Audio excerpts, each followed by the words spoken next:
Hello, everyone. Welcome, and thank you for joining us for today's webinar. We're really excited to have our joint webinar with our client/member Universal Health Services. We're going to be sharing a case study of how they've worked with CareJourney in improving their network design and management using and leveraging the claims data. Before we get started, I wanted to talk about a couple of housekeeping items. One, and it's probably the question that gets asked the most, is are we going to be sharing the slides and the recording from today's webinar? Absolutely. We are recording this webinar and we will be sending this out via email. So please keep a lookout for an email from us later this week with the appropriate links.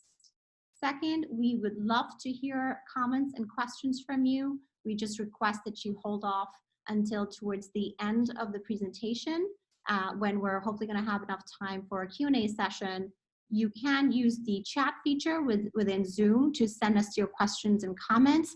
You can find that at the top, the bottom right of your screen. So you click chat, type in your message, and send to all panelists, and we will try to answer as many as we can today.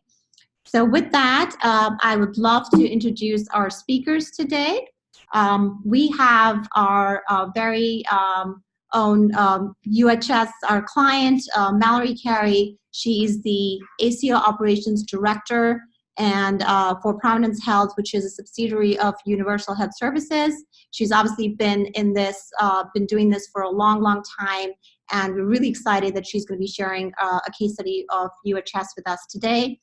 We also have my colleague, Abbas, here. He's the Director of Product Management at CareJourney, has been in healthcare for a long time, and has also worked very, very closely with UHS over the last 3 years. So with that, I'm actually going to have Abbas kick us off today. Thank you to our speakers, and let's get started. Thank you very much, Deepika. It's great to be here. I'm going to start with just a bit of an overview about CareJourney as a company, and then I'm going to go ahead and ask Mallory to jump in and just share a little bit about UHS broadly. And then I think we have a pretty exciting webinar planned where we are going to go over some of the highest value use cases, the UHS technique for those use cases, and how CareJourney has assisted. So before we get started on today's specific roadmap, just a little bit about CareJourney, who we are, who we support. The majority of our members are payers and providers, health systems on the move to value. And so you can see some of those organizations here. We're fortunate to work with some of the most innovative organizations around the country when it comes to value-based care. And to help them with analysis of claims data and interactive dashboarding and reporting around a couple key areas that are necessary to master in order to make that move to value. So just a little bit about how we service these clients across a number of our different products or solutions. The first, and probably the one that we are most excited to cover today, is Network Advantage, which is built on our access to 100% of the CMS data set. It covers about over 60 million covered lives for Medicare fee-for-service. We also have inroads into Medicare Advantage data and hopefully Medicaid, which we'll touch on a little bit later in the webinar. The main value proposition we support through Network Advantage is to understand market share of organizations in a particular area and how to build or expand, which a lot of today's webinar will be about with UHS. We've also got a population insights solution, which is a drill down further to the patient and even claim level to help manage a population that is already at risk. The majority of our members in this cohort are Medicare Shared Savings Programs. And then we've also developed a series of new solutions that we're very excited about. One is focused on specific patient cohorts. And so we can leverage our innovator license to the full data set to understand what broader cohorts are out there in the Medicare population, segment them as appropriate or as requested by our members, and then plot the journey of care for various cohorts. And then finally, the work that's led by Anish Chopra around interoperability. Probably what you all know us for most is our work around interoperability and some of the blue button advisory projects that we work on with our membership. So with that, I'm gonna go ahead and hand it over to Mallory. I'm very excited to be co-presenting today with Mallory. This has been a really long and fruitful partnership on the care journey side. I know I've learned a lot from it, and hopefully we'll be able to share some of that learning today. So Mallory, do you mind just doing a quick intro of UHS? Absolutely. Thanks, Abbas. Hi, everyone. My name is Mallory Carey. I have the pleasure of working with UHS's 7 ACOs spanning from California to Washington, D.C. These ACOs are hospital-sponsored, physician-led accountable care organizations. They're focused on our primary care providers with preferred networks for specialists and post-acute facilities in each of the markets. Beginning in January 2020, our 7 ACOs will have a variety of risk in their contracts. We will have 3 MSSPs in the new enhanced model. We will have 2 in the original track 1. We'll have 1 ACO in basic level B and 1 ACO in basic level A. Across the board, we'll have more than 3,000 providers, 113,000 plus original Medicare beneficiaries. And across our total participation in the program from 2014 through 2018, our ACOs have generated more than $113 million in total savings to the Medicare program.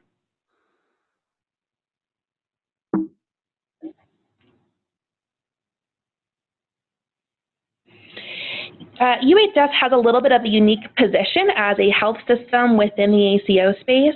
Our main objective overall is really threefold, and the first and foremost is partnership with our community clinicians. The second would be market growth. We want to enhance and benefit the markets that we're in, not just in original Medicare, but also Medicare Advantage and commercial opportunities. And then finally, you know, MSSP is only the beginning. We want to further develop our opportunities in value-based care with our primary care partners in a number of different ways, including narrow networks and other value-based partnerships. Along with all of this, I think we all know that there are some additional benefits and intangible values as part of the Medicare Shared Savings Program.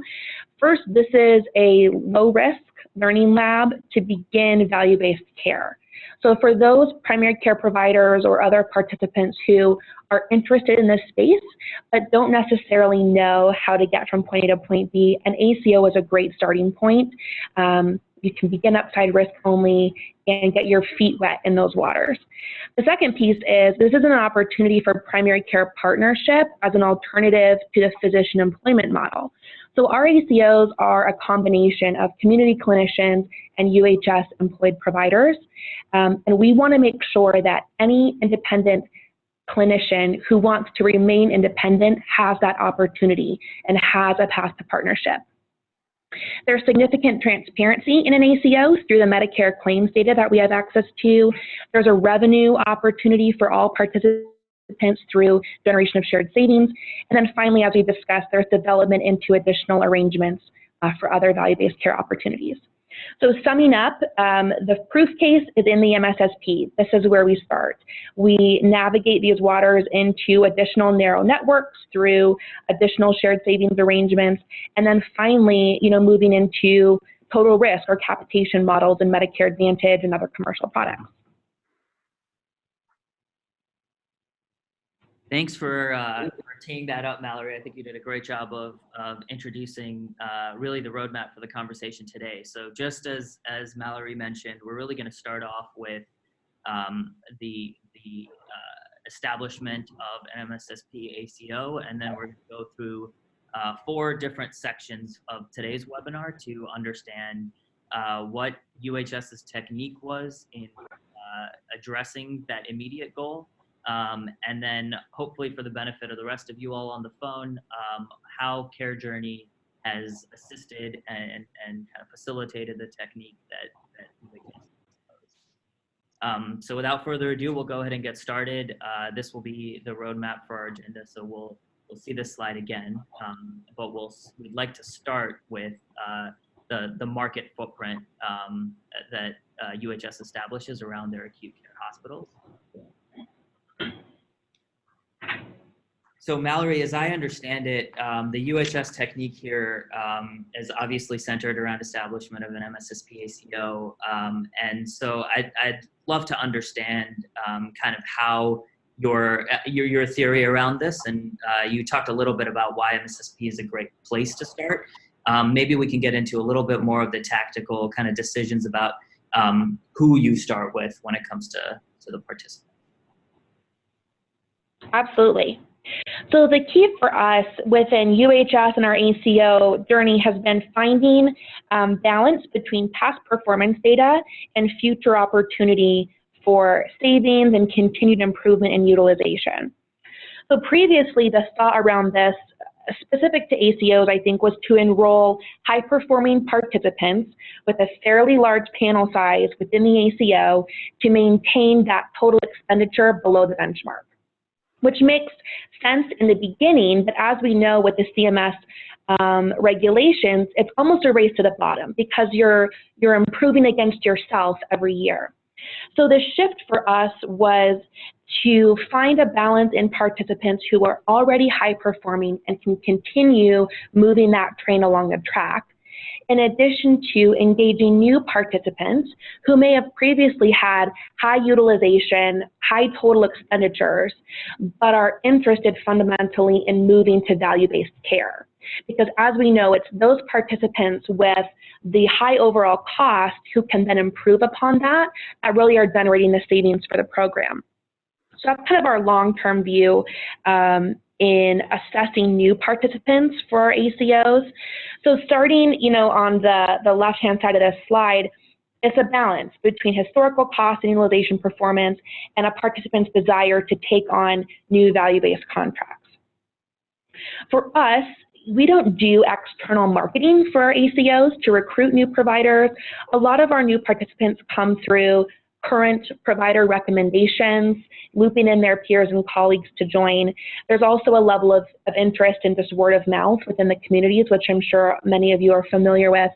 And then the third prong to this is Network Advantage market analysis.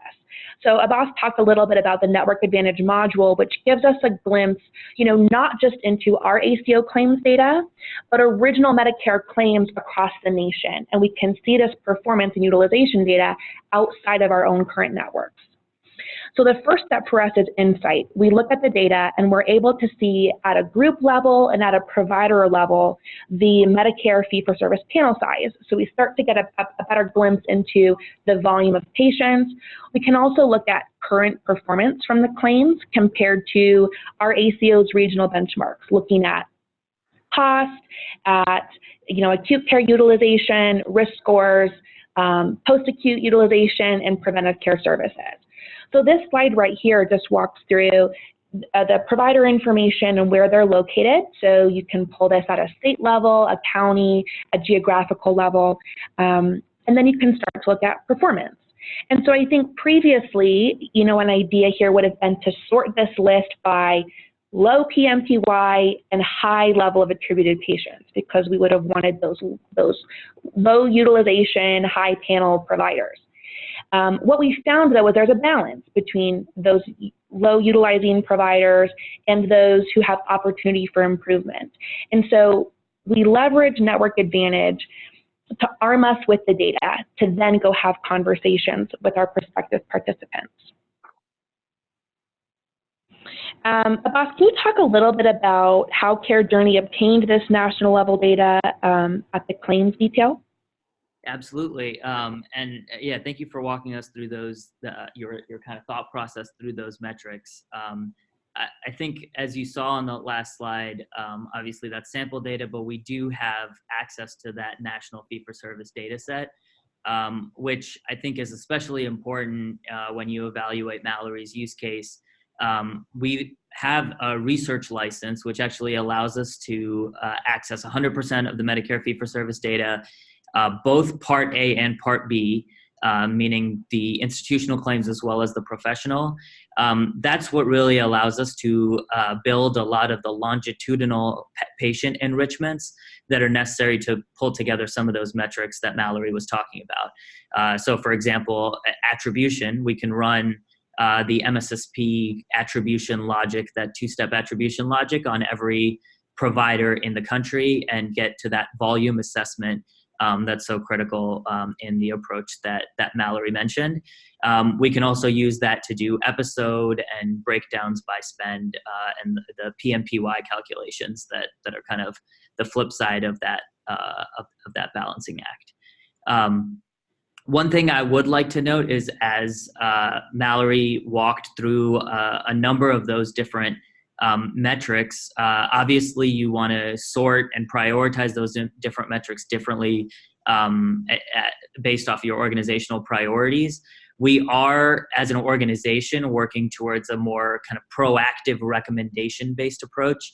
And so I'd recommend for those of you that are not familiar with our work around the Care Journey Cost and Outcomes Index, to check out our literature around that or ask your member services representatives about that. That's really our way of kind of incorporating some of the quantitative logic that Mallory has talked about into a 1 through 5 kind of overall star rating for providers when it comes to cost and outcomes.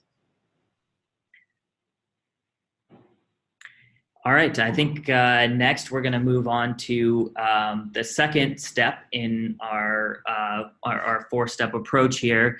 And that's really after that ACO has been established. Mallory, would love to hear about kind of the next step here, how you use that framework of an MSSP ACO to really strengthen the relationships that you have in the community with those ACO providers. A consistent theme for us, and I think across national ACOs that have generated shared savings and seen outcomes level success, is physician and clinical leadership.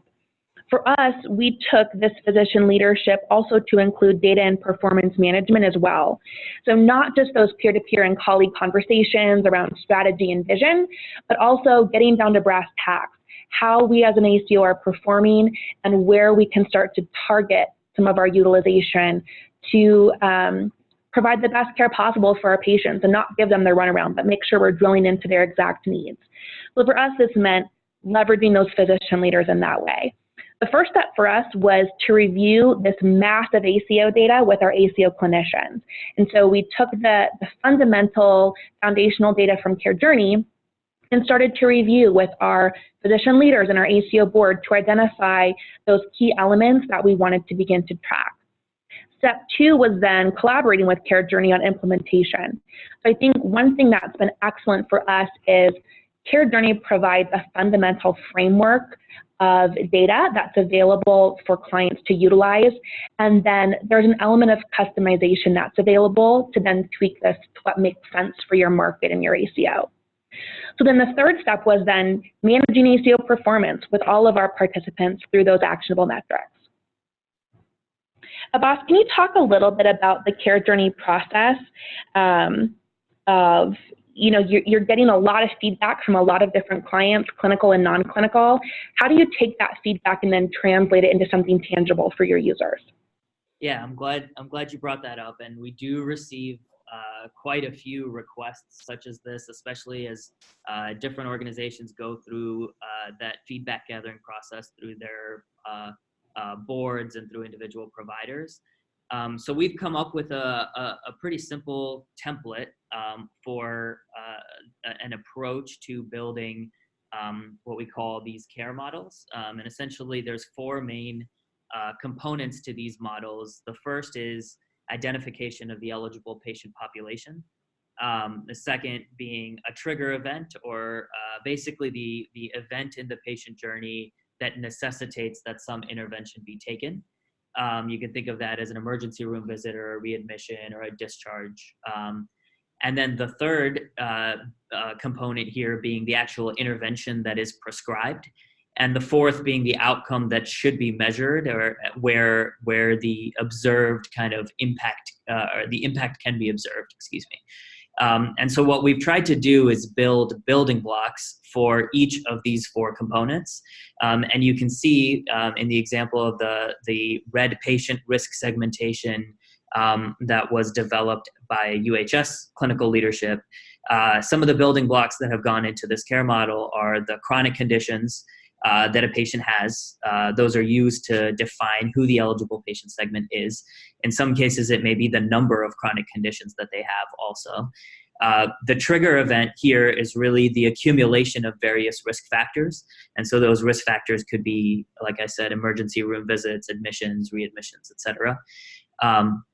The intervention is actually the number of visits that's prescribed every week. And again, that was gathered by UHS in that feedback loop that Mallory just described.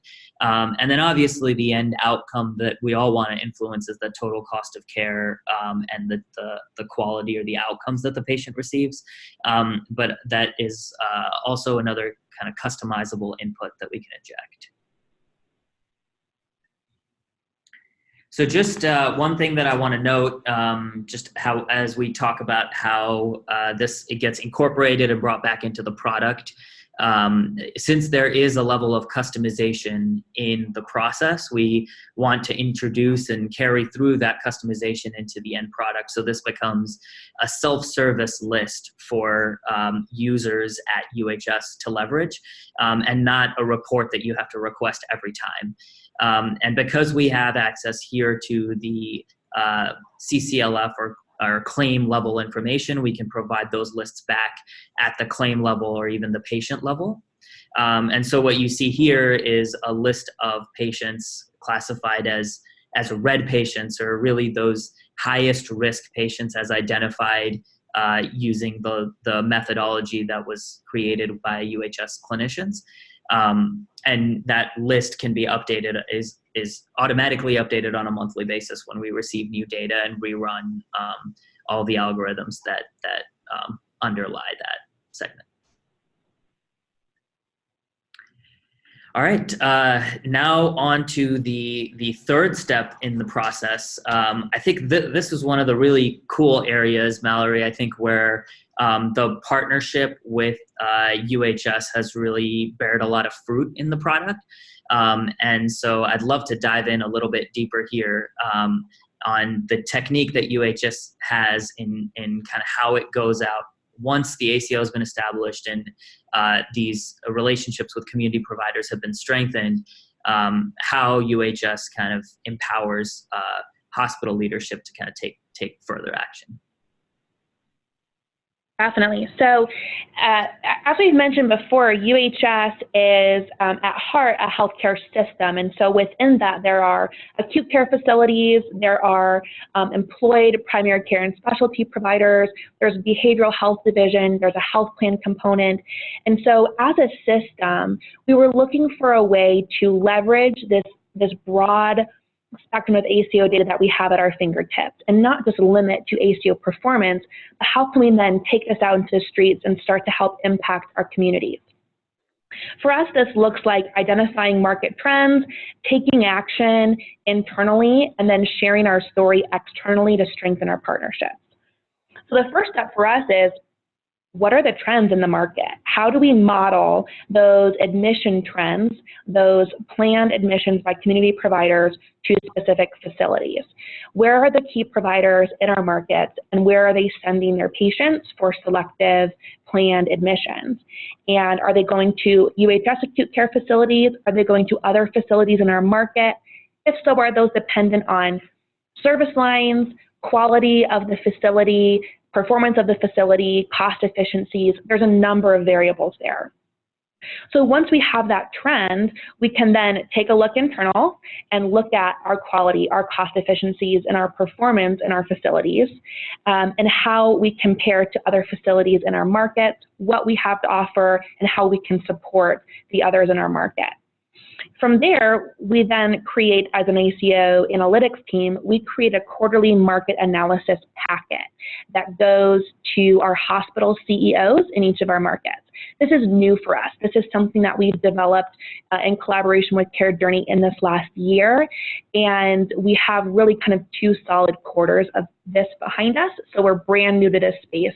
We're excited to see where this goes, but the idea here is to continue to arm our local leaders with the data that they need to build and impact their relationships in the community. So our hospital CEOs now have insight into their market trends and their facility trends as they have conversations with key clinicians in the community. Now business development department has information about the market, and it can kind of be filtered down to the appropriate people to then leverage opportunities locally. So I'm glad Abbas, can you talk, sorry, just really quickly, Abbas, can you talk a little bit about the CareJourney process to plot this out and model and validate the ACO data in this kind of a specific level? Yeah, absolutely. So yeah, this is one of those areas that I'm really excited to talk about, and we could get into the weeds a little bit on this slide of actual methodology.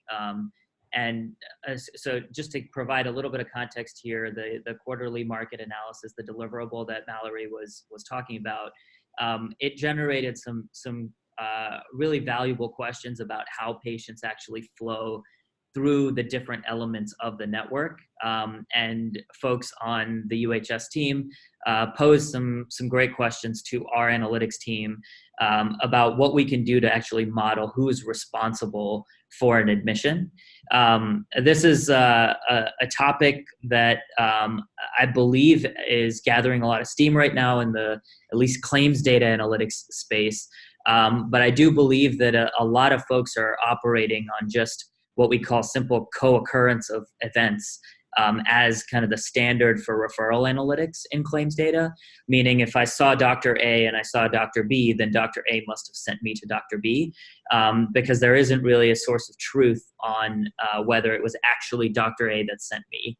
And so what we've tried to do is go back through the data and put a timeline lens on this, mash up the Part A facility data with the Part B professional data, and try to create an algorithm that answers this question that was posed by the folks at UHS. So just a little bit about the algorithm here. We realized that the destination claim, or the target claim that was of most interest here, was an acute inpatient claim. We actually filtered these claims to remove those that were generated through the emergency room or came through the emergency room, just to make sure that we're looking at just those elective admissions first, where we can actually try to assign kind of the responsible practice group or provider group.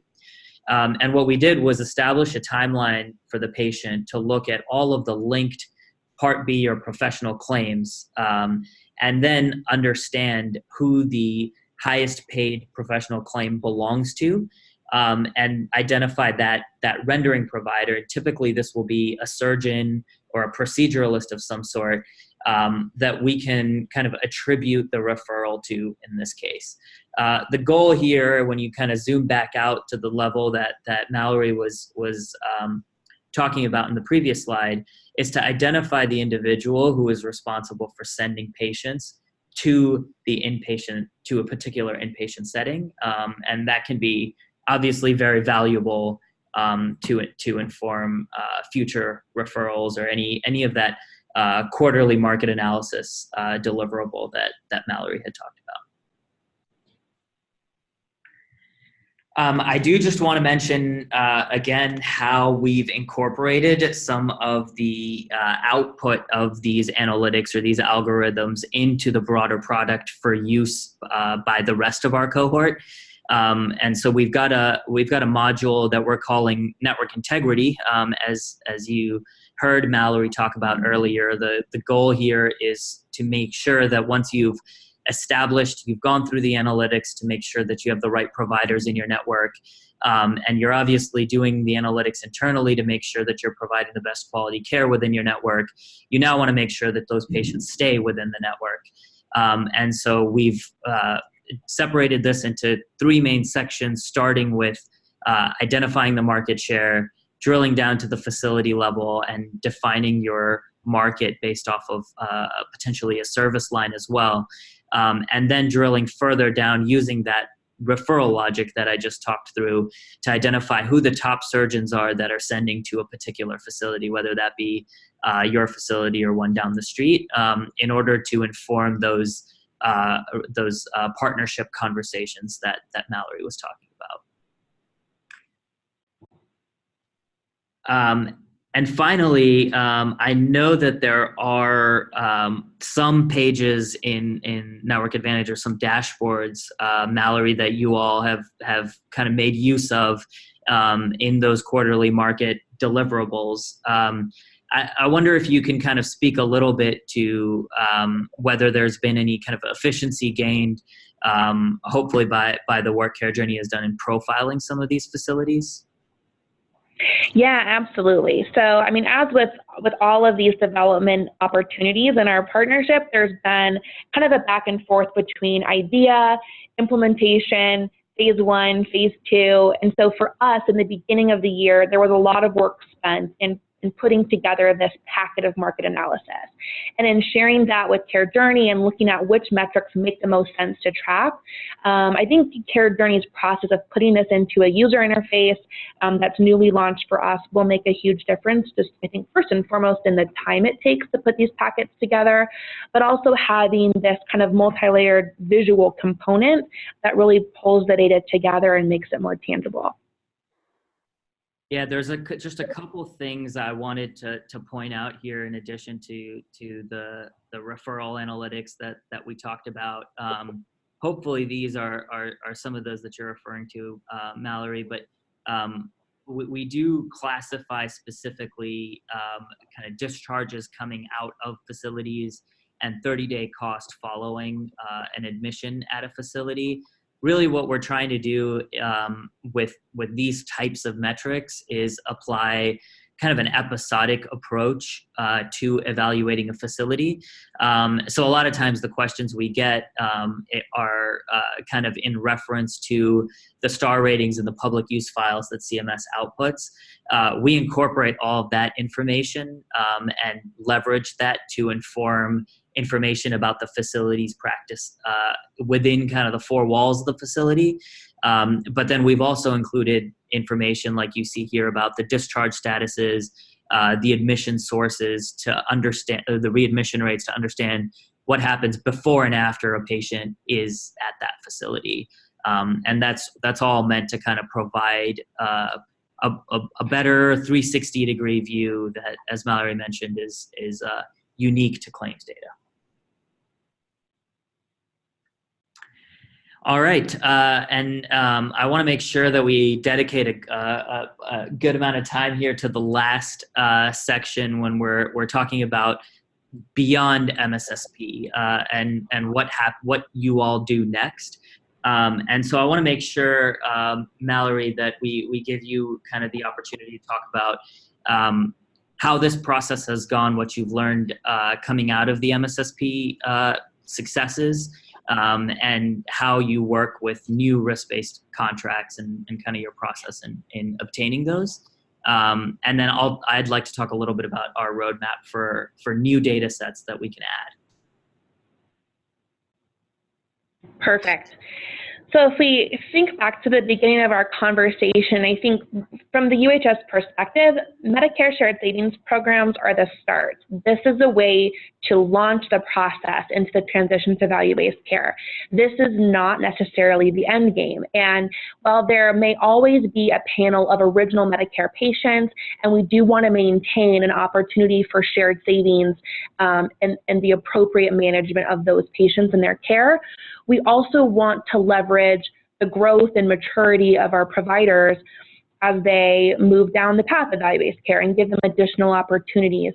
So what this looks like for us is starting, continuing, and maintaining our Medicare shared savings programs. And as our markets mature and as we have groups of providers that have started to fine-tune a process around accurate utilization, accurate and appropriate coding for their patients, a high level of emphasis on preventive care, managing the care of your patient before they show up with symptoms, managing those chronic diseases. Then we can move on into additional shared savings arrangements, and that can look like arrangements in the Medicare Advantage space with kind of wraparound shared savings opportunities like many ACOs are already doing. It can look like opportunities in the commercial space as a preferred tier of providers in the market. I think there's a number of ways for this to go, and we're just starting to kind of step into this space with a few of our groups. So we're excited to see where this goes, and I think we're also, looking forward to the future with Care Journey and the work that they're doing around enhancing their data sets beyond just original Medicare. Abbas, can you talk a little bit about Care Journey's continued support here? Absolutely. So as I mentioned, our roots are really in the Medicare fee-for-service data set. And that's really where we got our start. Just a little bit of that history, the Population Insights or Medicare Shared Savings Program ACO clients were our first clients, and that's where we really kind of cut our teeth on the Medicare data, learned a lot of the attribution algorithms, episodic algorithms, and risk adjustment that is core to the Medicare data set. When we got the innovator license, we actually received 100% of the Medicare fee-for-service data through that research license across the country.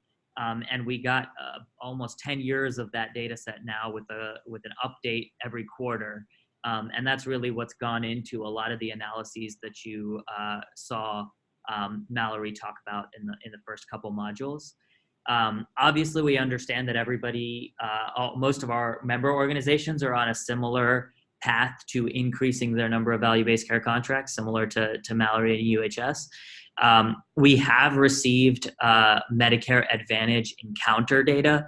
That is for right now a single year, but we believe that through our research license, we're going to gain updates to that and a more comprehensive version of that data set. And we're going to continue to feed analysis off of that for organizations that are moving towards Medicare Advantage contracts.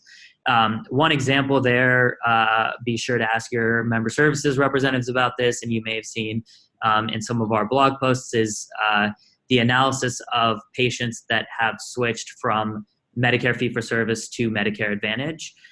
So we can actually identify in certain markets what that transition rate is, break that down by providers and plans, which has been hugely beneficial for our member organizations that are on that initial expansion step out of Medicare fee-for-service. The second input here that we believe is going to be hugely beneficial is the Medicaid encounter data, which we also believe we're going to get access to shortly here through our innovator license, and again for the whole country. We really believe this is going to fill in a lot of those gaps on specialists and providers that may not see a lot of the elderly population. And so we often hear in shaping commercial contracts, data on younger populations is necessary, especially things like pediatrics and maternity cases, et cetera. And so we have that on our roadmap to ingest and provide similar input to advise organizations on how to expand their network with regards to those specialties as well. And lastly, but obviously not least, the commercial data. We know that is a huge area of growth for us and a huge area of growth for our member organizations as they go out for new contracts. And so we are evaluating national large commercial data sets to incorporate and expand our value proposition. As I mentioned, our roots really go back to that Medicare fee-for-service population. We believe that a lot of the algorithms that have been made transparent by Medicare are going to be incredibly valuable on these new data sets as well.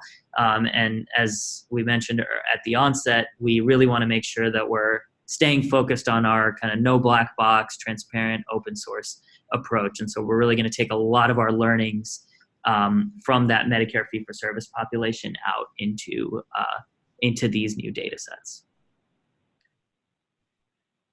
So I would love to take just a couple minutes here to summarize how we've gotten here with UHS, and leave a little bit of time for questions. And I believe there are a couple coming in from our panelists. Feel free to send those through. I know we want to make sure that we dedicate a good amount of time to the questions at the end. And feel free to chat those through, and we'll share them with Mallory and myself.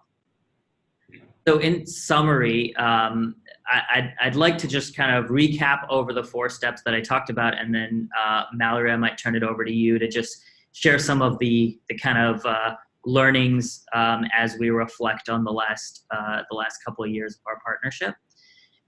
Just to reiterate here, the first step, we're looking for expansion around a kind of core set of facilities that UHS had. They did that in the form of Medicare Shared Savings, ACOs, and CareJourney was able to assist in that process using the large network advantage data set and some of the volume, cost, utilization metrics that we've coded up in that space. Once those ACO relationships had been established, we continued to strengthen them, and strengthening them started with gathering clinical input and continued with incorporating that input back into the KPIs that are guiding kind of the performance management of those networks. And we talked about the red patient algorithm, or a kind of proprietary high-risk algorithm developed by the UHS clinicians as being an example of that.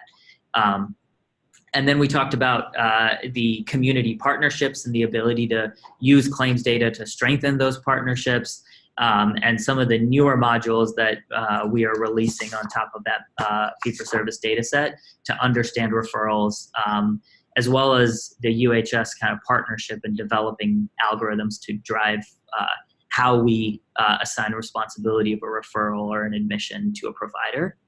And then finally, obviously, MSSP is the first step, as Mallory has been mentioning. We want to make sure that we have a data set that continues to expand with the needs of our cohort. So that's just a quick summary. And Mallory, I'd love for you to kind of share some of your key takeaways as someone who's kind of driven this process forward. Perfect. Yeah, thanks, Abbas. So I think if I'm just going to oversimplify and summarize this, for us, this looked like using data for a strategic market build. Don't leave things to chance. Arm yourself with the data and build your relationships with your prospective participants so that you are truly building an engaged network. The second piece is involve and empower your clinical leaders, not just in strategy and vision, but also in performance management and the data metrics. And all of that leads into a larger line of sight for applied growth. MSSP is a starting point, but we know that value-based care is what's here to stay. And all of these elements that we're learning along the way can really be applied to value-based care regardless of the plan that you're in. Thank you, Mallory and Abbas. And actually, we do want to open it up to Q&A. And now we have roughly about 15 minutes or so. We did get a few questions already through the chat, so I'm going to start throwing them out. But again, for the audience, please keep sending us your questions via the chat feature, and we'll answer as many as we can today. So the first question, actually, Mallory, is for you, and it's very much, attached to the last point you made out there. This question is from Elisa. Elisa's question for Mallory is, with MSSP being a start to moving on into additional shared risk savings arrangement, and perhaps MA being a next step, how do you educate your providers in your ACOs on risk adjustments, etc., as understandably much of a provider's focus is on quality, cost, and patient satisfaction?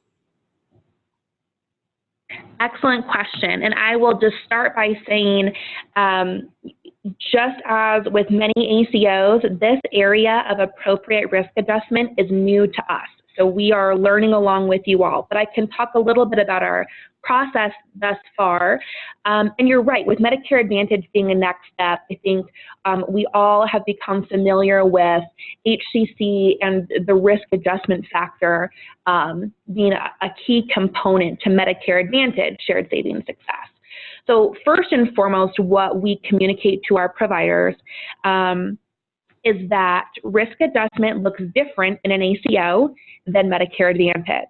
So in a Medicare Advantage plan, you are going to see the fruits of your labor and appropriate coding much faster in an MA plan than you will see in an ACO. This is starting to change with the new Pathways to Success rule, but as we know in the ACO space, your RAF score, your HCC is updated once a year, and there's a cap on a 3% increase by member. So we first educate that there's a difference. It's not going to be comparing apples to apples. However, the process and the principles of appropriate coding apply across the board. And the fundamental point is that we are encouraging accurate and appropriate coding because this is the way that CMS views the level of risk or the level of health in your patient panel. So making sure that what we're talking about in an office visit is documented appropriately, and what's documented appropriately is coded appropriately. So CMS has an accurate view of your patient panel.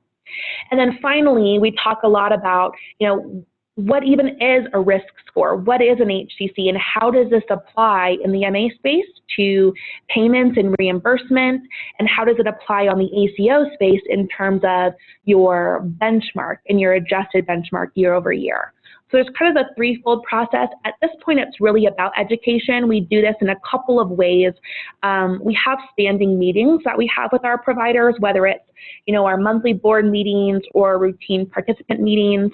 So all of this is brought up at those levels. We also have staff, ACO support staff, who are responsible to do provider visits one-on-one on a routine basis where they go over data and they talk about the importance of quality and coding. So that's kind of done at the office staff and provider one-on-one level. And we're looking at opportunities for, kind of larger dedicated sessions, whether it's, after hours or on a Saturday, where we can do some specific, tangible coding informational sessions with our providers. More to come on that in the future. At this point, it's really just education-based. I hope that helps kind of answer that question. Thanks, Mallory. I think there's probably a number of other members that would echo that same question, because that is a key competency that needs to be kind of mastered as you expand beyond contracts, as everyone kind of handles risk adjustment a little bit differently. So we're going to be eager to kind of be along your side and helping educate wherever possible.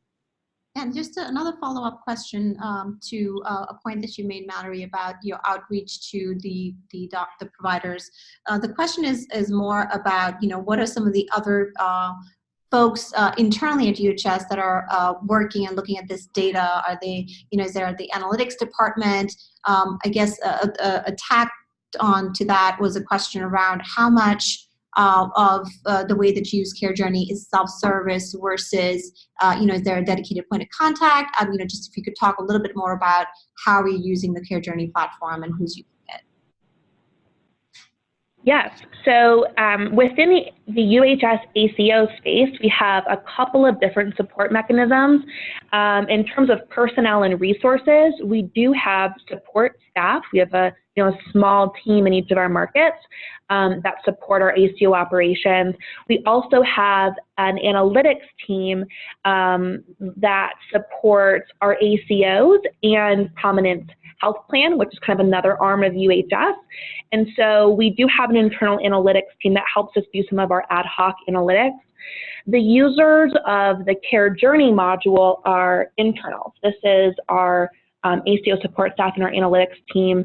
I would say the vast majority of our interactions with Care Journey are self-service, meaning we can log into the web-based portal, review the information that's available, slice and dice as needed. We do have standing development calls where we can, submit enhancement requests or talk about the new changes that are coming out. So we appreciate that level of interpersonal engagement through those calls. And then I would say it's more ad hoc or as needed, where we would submit a one-off request for, some expansion of data. And Mallory, a follow-up question here from me. Actually, this came up in our preparation for this conversation. I thought might be helpful to share. What back in our first step when we were talking about data on providers that are not currently in your network. Can you talk a little bit about how you used to obtain that data, or how you might obtain that data in absence of using the Network Advantage platform, and any kind of efficiency there? That might be a process that some of the folks on the phone are familiar with. Sure. So going back to kind of my beginning stages in the ACO space several years ago, outside of UHS, what we were looking at was really participant reported information. So info that they had from their EMRs on their original Medicare patient panels, what they could pull from their billing services on their total costs, and then also the quality resource utilization report, that QRUR that I think we all are familiar with from CMS. So that QRUR is a report that goes directly to the provider group. It doesn't go through the ACO. So we would request those for our new participants just to kind of get a glimpse into the data. And I think, as probably a lot of us are aware, there are practices who are reviewing that QRUR on a routine basis, and some practices that may need some assistance logging into PICOS or obtaining their QRUR. So there's a whole kind of gamut of operations around that piece. And that was kind of the beginning stages of recruiting, even within our UHS journey as well. The thing I would say about Network Advantage is this kind of lumps all of that information into one place with additional metrics that we didn't have insight into before. So as we start to lay out a value proposition for new recruits, this looks like, not just total expenditures, not just panel size. This looks at, volume of annual wellness visits or volume of transitional care management visits, where as an ACO, we focus on preventive care services, and we can see this new potential provider, a participant may only be at 23% of their annual wellness visits or 10% of eligible TCMs. And a value add to them as part of our network would be us arming them with the resources and tools to increase their AWVs, increase their TCMs, which provides, improved outcomes for the patient, improved care management for the patient, as well as a revenue source for the participant. So each of these different, data elements, I think, is an extreme value add for us, and it's helped us to build a more strategic network.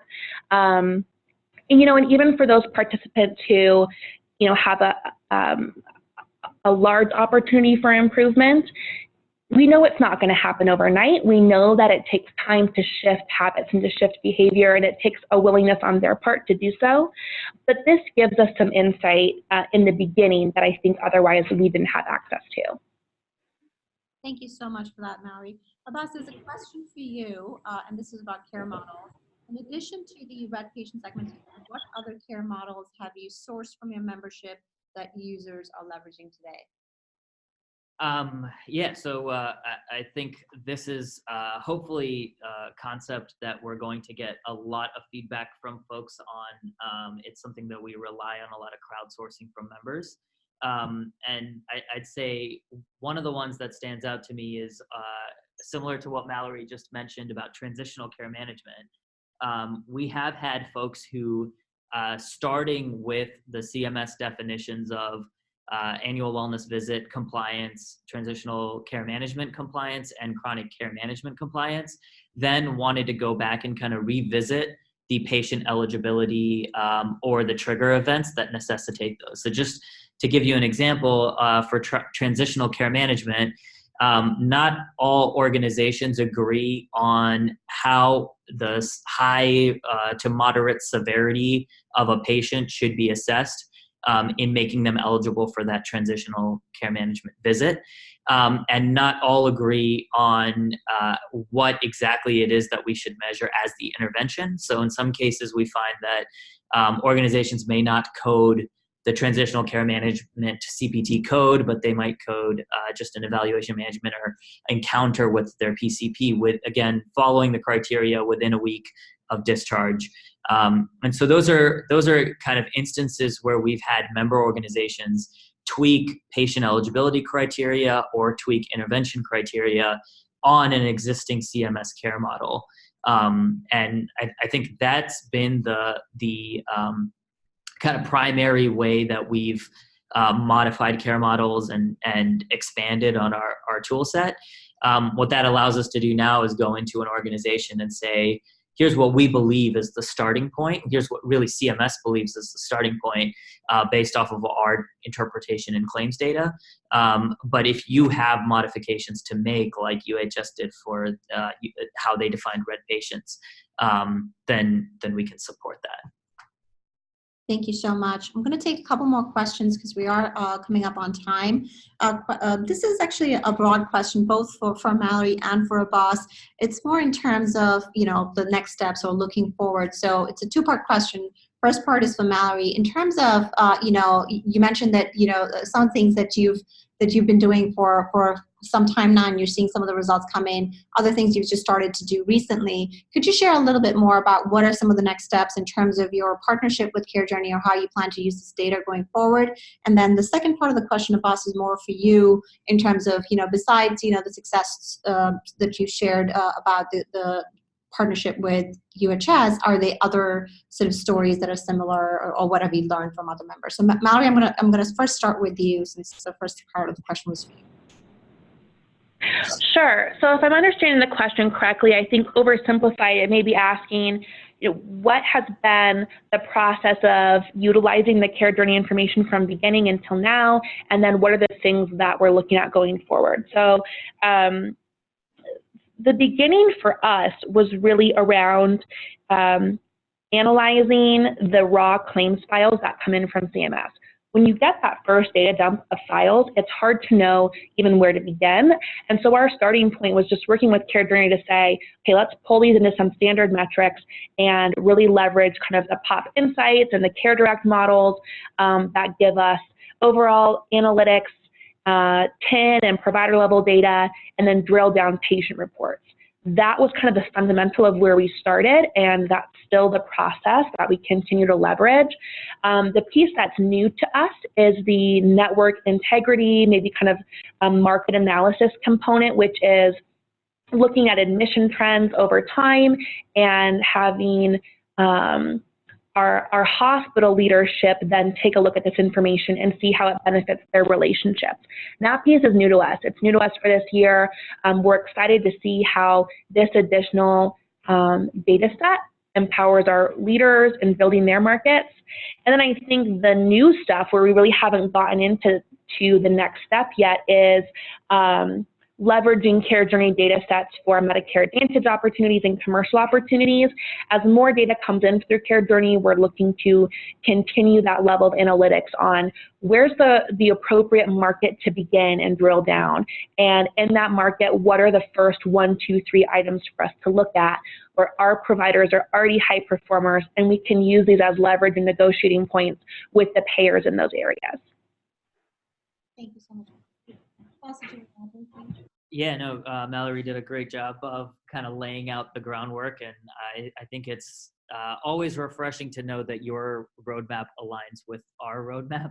So I think what I'd like to say is just that this year has really been, the focus for us has been completeness of profiles. And so you can think about this really in the form of breadth and depth of profiles. So we want to make sure we cover all of the different entities that could participate in a network.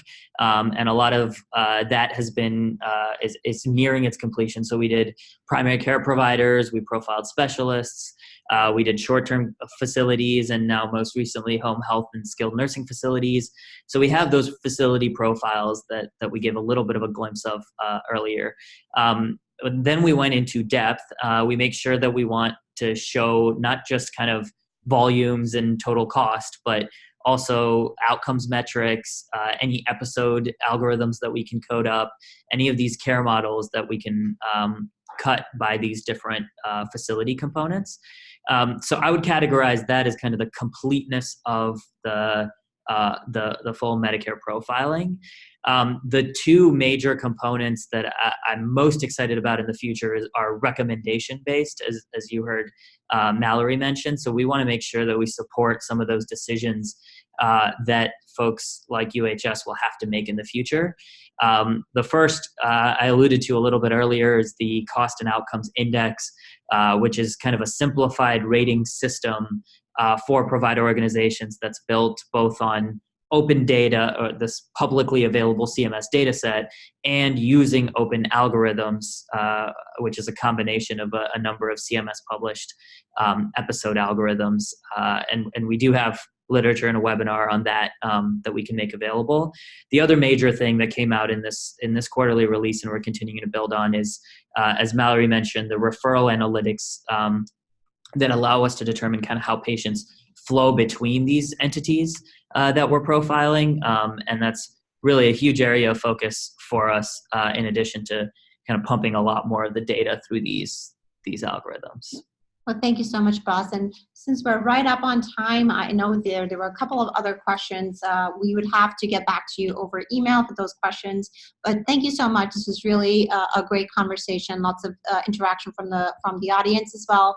Mallory, thank you again for sharing with us the story. Thank you to Boss as well for telling us about how CareJourney works with its members. And then finally, thank you to our audience for joining us today. We are giving a special offer to everyone who has attended our webinar to request your very own market overview report, a complimentary report that we can provide to you. If you're interested in getting that from us, please email us at info@carejourney.com. Again, a complimentary market overview report of your network and your peers. So with that, I'm going to wrap this up. We will be sending out the slides and recording to all attendees. Thank you very much, everyone, for joining us. And this is great. Thank you.